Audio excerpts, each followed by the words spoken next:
What up, though? This is for the old school Detroit, 80s.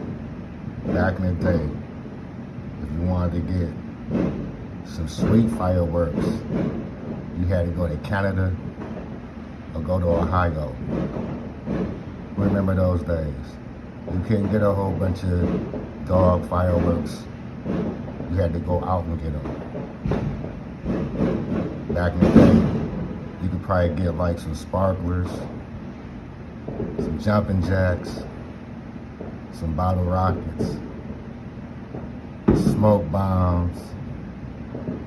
Remember the worms? You set it on the ground and light them, and they turn into a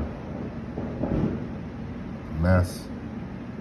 And then we had the little poppers. You throw them in the ground, they pop. Yeah, firework game went crazy.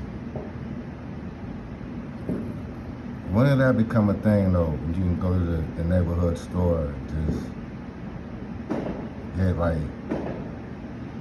what you hear right now. We ain't have all that. Get in the comment section, let me know. 4th of July style in Detroit.